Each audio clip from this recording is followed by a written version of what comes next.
It's your girl, Mrs. Tony 2 times, and I'm back with another episode of Hood Tales.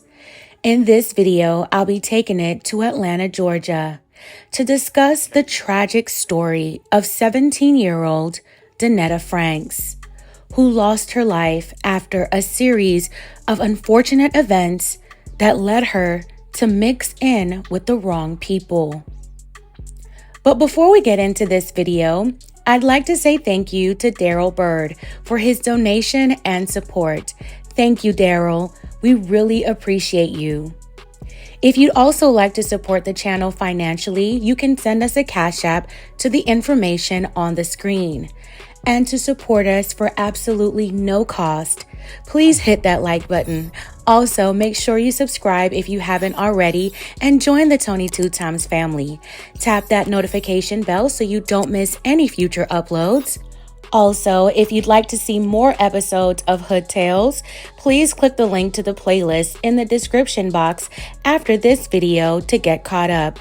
And be sure to share this video with everyone you know. Stay tuned until the end to hear all the details. All right, let's get into it. On the morning of September 21st, 2017, in the middle of Horton's Place in Atlanta, Georgia, residents in the area heard gunshots between the time of 5 and 5:45 a.m. Later that morning, after the sun rose, residents discovered the body of a young woman lying lifeless in the street. She was wearing a black nylon Adidas warm-up jacket, a blue and white striped shirt, black jeans, and multicolored socks with pink flip-flops. A red scarf was on the ground next to her. The residents called 911 to report what they had found. Atlanta police arrived at the scene at around 7:15 a.m. It appeared that the young woman had suffered from multiple gunshot wounds. She also had scars on her legs. She was pronounced gone at the scene. The young woman had no identification on her.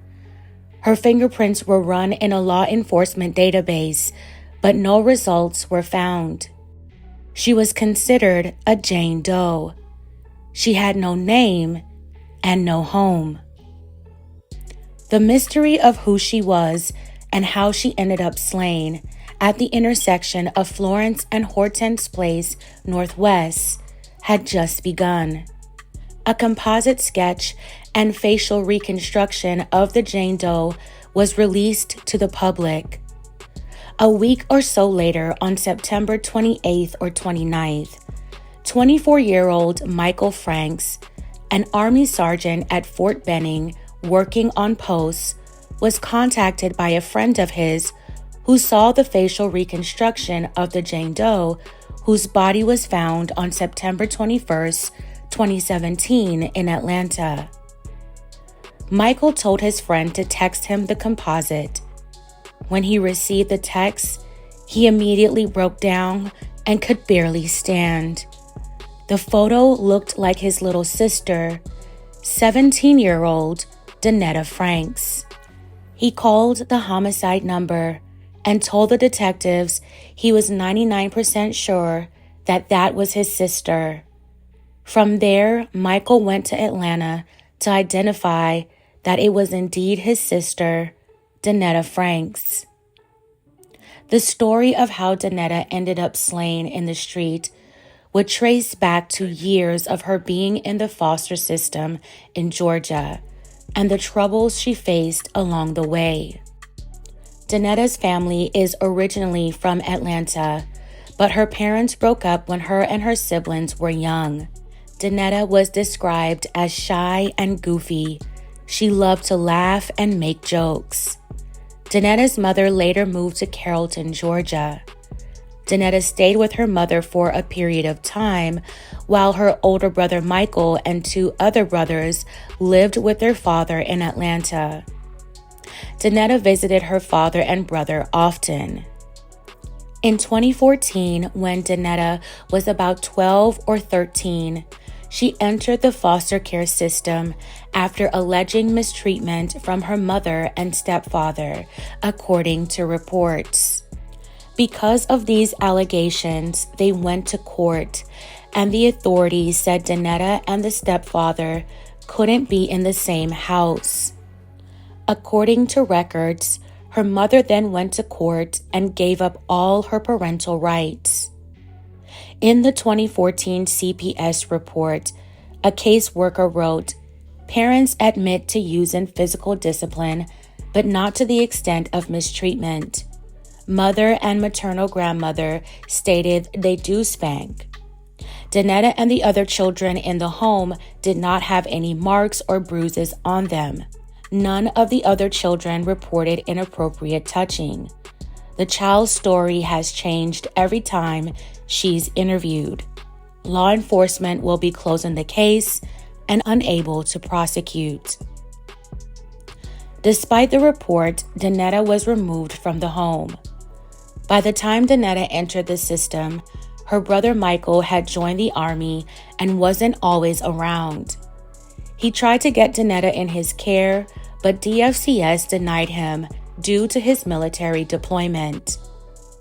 After being in the system for 3 years, Denetta went AWOL from an Augusta, Georgia foster home on April 30th, 2017.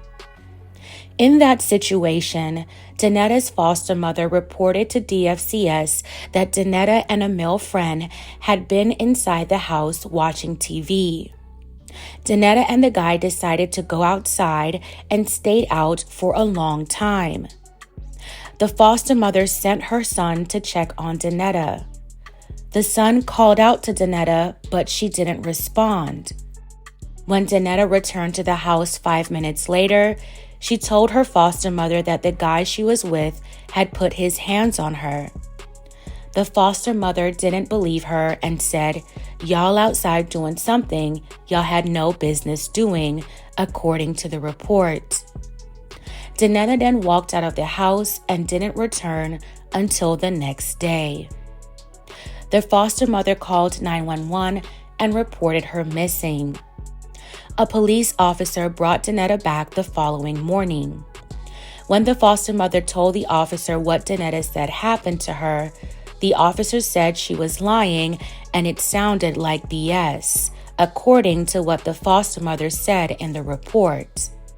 In an interview with a caseworker, Denetta said she ran away because the guy she went outside with had mistreated her.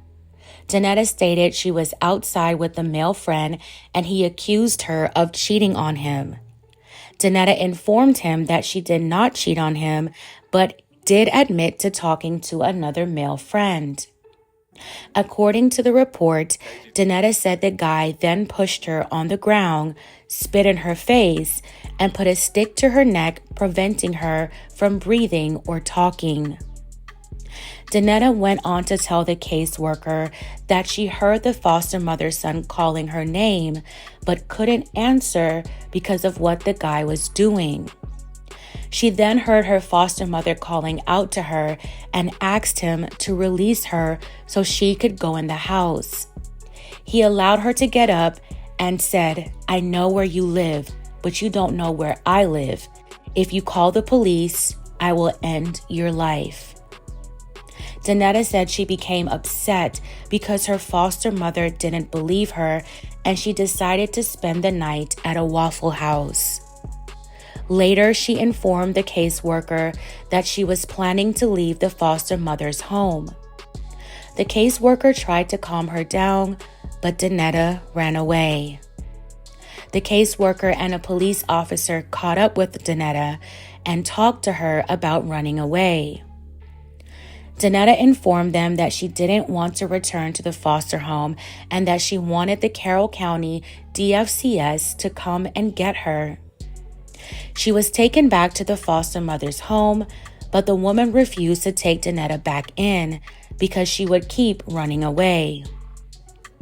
The DFCS worker contacted another foster parent who agreed to keep Denetta for one night.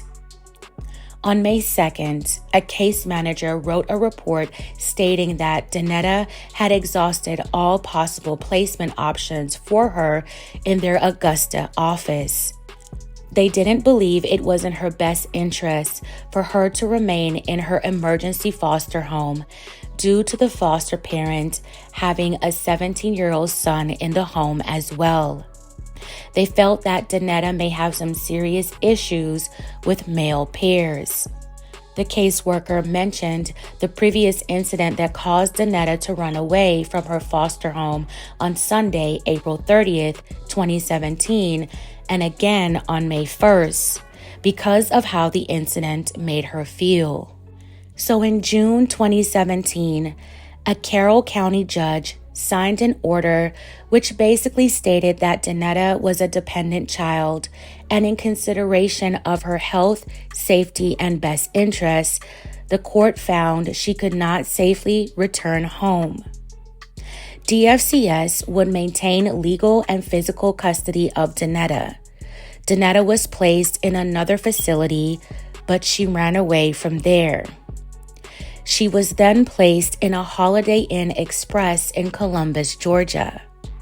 This happens in special circumstances as a last resort when a child has a specific level of care, but the system is not able to find a home that meets the needs of a child right away. It was supposed to be a temporary situation where a full-time provider would stay with Denetta and assist in her care until a more permanent placement was available. Hotel placements usually last less than 5 nights. However, in Denetta's case, she stayed at the Columbus Holiday Inn from June to September 2017 under the supervision of Cedar Tree Family and Children's Services. While at the Holiday Inn, Denetta ran away on at least 2 occasions before she lost her life. Denetta first went missing from the hotel on June 14, 2017. In interviews with 2 officers and a detective, Denetta said she was upset that she was going to be placed in another home. So she waited until her guardian went to the bathroom in their hotel room and then grabbed her belongings and met a female friend in the lobby. She left the hotel at about 9 p.m. Once her guardian noticed Denetta was gone, they reported her missing. Officers arrived at the hotel at 9:45 p.m. for the missing person call. When Denetta left the hotel, she was going to be meeting her friend.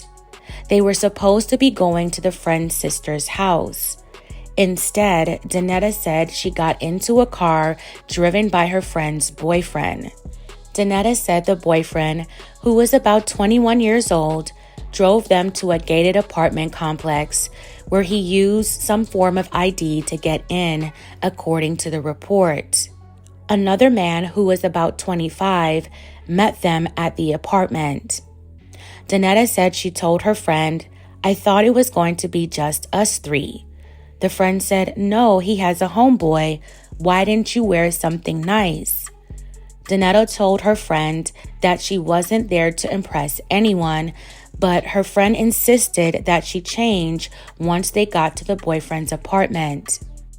After changing in a restroom, they all sat together in the living room. They started drinking, and Denetta was given a cran-raspberry drink with some clear liquor. She drank 2 of those drinks and then had 1 shot of dark liquor. The room went dark, and the boyfriend began playing slow music. Her friend and the boyfriend left the room to take a shower. The boyfriend's friend left the room briefly and returned wearing nothing but socks. The 25-year-old got physical with Denetta against her will. Her friend and boyfriend came back out to the living room. Her friend was heavily under the influence. Other things were about to transpire. However, Denetta told them she was going to walk home, but her friend convinced her to let them take her back to the hotel. They dropped Denetta off at the Circle K gas station, and she walked about less than a mile back to the Holiday Inn Express. As Denetta reached the front door, she waved her key card in an attempt to get inside. A night auditor saw Denetta and let her in. She was stumbling around and could barely walk. She sat down on a nearby sofa. She told the night auditor to call 911 and told them she was harmed against her will. Then Denetta passed out.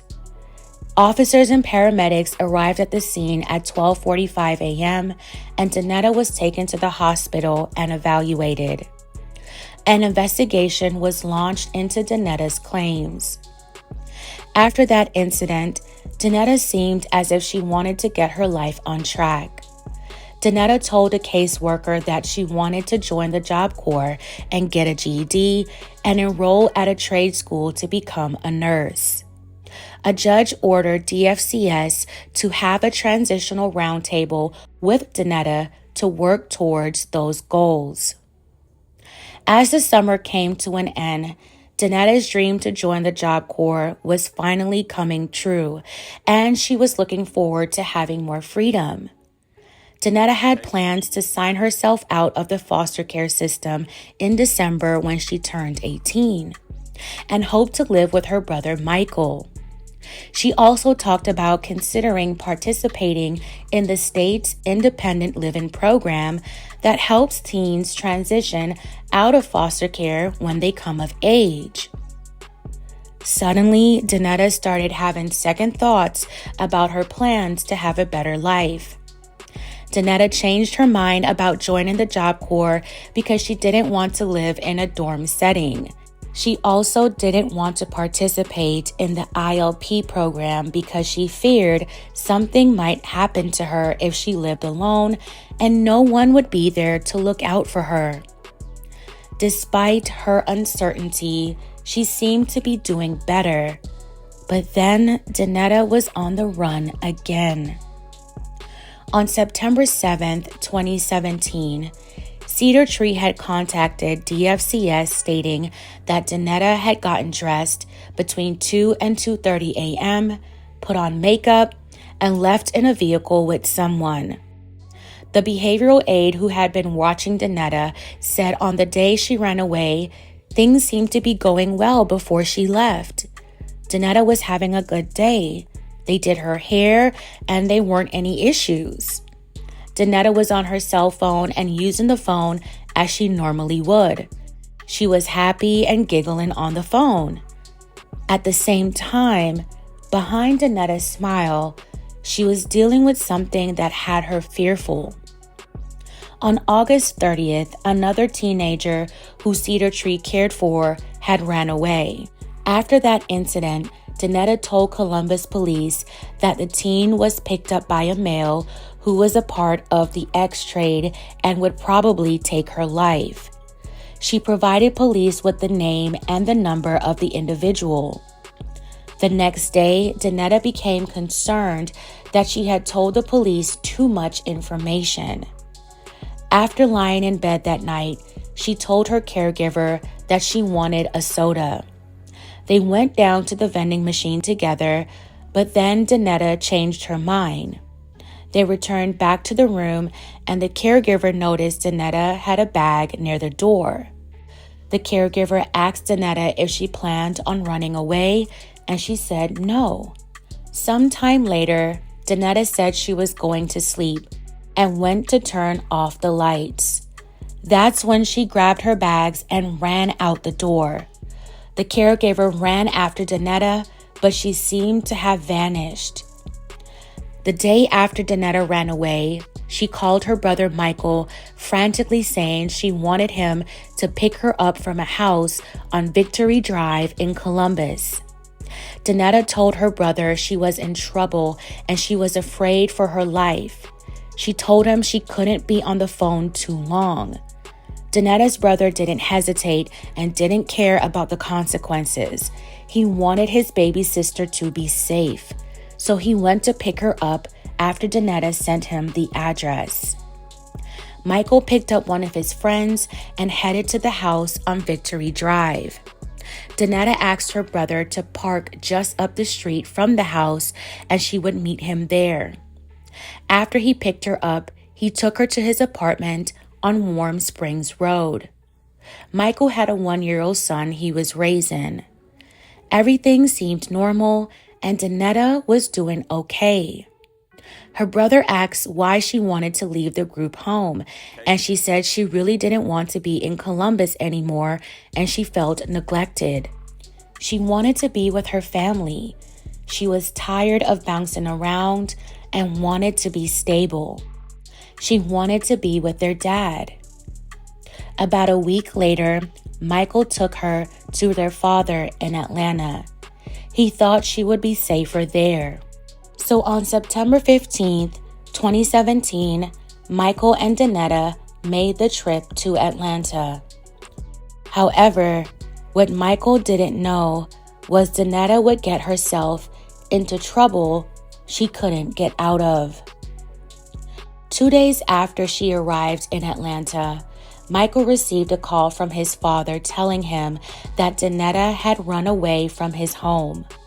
She was supposed to be going to a friend's house, but she left at like 6 in the morning. Their father didn't really see who she left with. Michael said Dennetta called him around noon that day, saying she was okay. She texted him throughout the day and everything seemed normal. And then they just stopped hearing from Dennetta. Dennetta's uncle said he dropped her off at a friend's house. They got in touch with her best friend. She told the family that Dennetta went to another friend's house she wasn't comfortable with. Dennetta's family had no idea who that friend was. Days later, Dennetta was found gone. When Dennetta was finally laid to rest, she had 2 separate funerals, one on her mother's side and one on her father's side. Her brother Michael attended the one on their father's side, where over 300 people were in attendance. Michael had been estranged from his mother at the time, ever since she had given up her parental rights, causing Dennetta to enter the foster care system. Although Dennetta's brother missed her very much, he found joy in the fact that Dennetta was no longer suffering and was free from the pain from all that she had gone through. Dennetta's slaying still remained a mystery until police in DeKalb County started investigating an attempted carjacking that had taken place on the night of September 19th, 2017, that would shed light on what happened to Dennetta. On the night of September 19th, police found a 43-year-old delivery driver lying in the northbound lanes of Melrich Avenue with his gun in his hand. The man told officers he was shot by 2 men and 2 women. He fired back, emptying his clip as they ran away. A 5th suspect was shot and identified as D. Adams. He was found nearby yelling for help. The other suspects were later identified as 19-year-old Wayne Bailey, 18-year-old Eddie Bird, an 18-year-old woman, Nell Pullock, and lastly, 17-year-old Dennetta Franks. Police believe that Dennetta was involved in the September 19th incident along with the others. DeKalb County put out an arrest warrant for Wayne, Eddie, and Nell. Dennetta's name was also listed, but it was noted in the court documents that she was slain 2 nights after the attempted carjacking and robbery. Wayne and Eddie were arrested and taken to the DeKalb County Jail, where they were charged with aggravated assault, among other charges, in connection to the September 19th incident. While these 2 men were in custody, the investigation into Dennetta's slaying continued. The investigation would lead detectives back to Wayne and Eddie. Warrants were taken out on Wayne and Eddie after detectives obtained enough probable cause to charge them with Dennetta's slaying. According to reports, Dennetta was slain in an effort to cover up the September 19th incident. Dennetta knew of the plan to lure the delivery man to the robbery. Evidence indicates right after the incident happened, Dennetta began to have a guilty conscience. She started to get in touch with her family and planned to turn herself in to the police. One of the robbers, Eddie Bird, found out about her plan to go to the police. According to court documents, they were scared that Denetta was going to snitch on them, which is what led Eddie to shoot Denetta in her face, among other places. Despite his attempts to keep Denetta quiet, he and Wayne still ended up getting caught. Eddie Bird was found guilty of attempted robbery charges and sentenced to 20 years. Wayne Bailey was also convicted of the September 19th incident and got 17 years. Wayne was subsequently acquitted of the hit charge in Dennetta's slaying. Years later, a jury convicted Eddie Bird in June 2024 for slaying Dennetta Franks.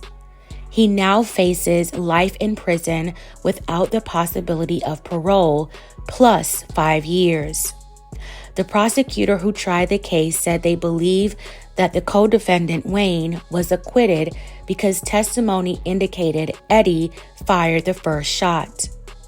A text message to Denetta from Wayne after the robbery indicated he wanted her to come live with him and his family.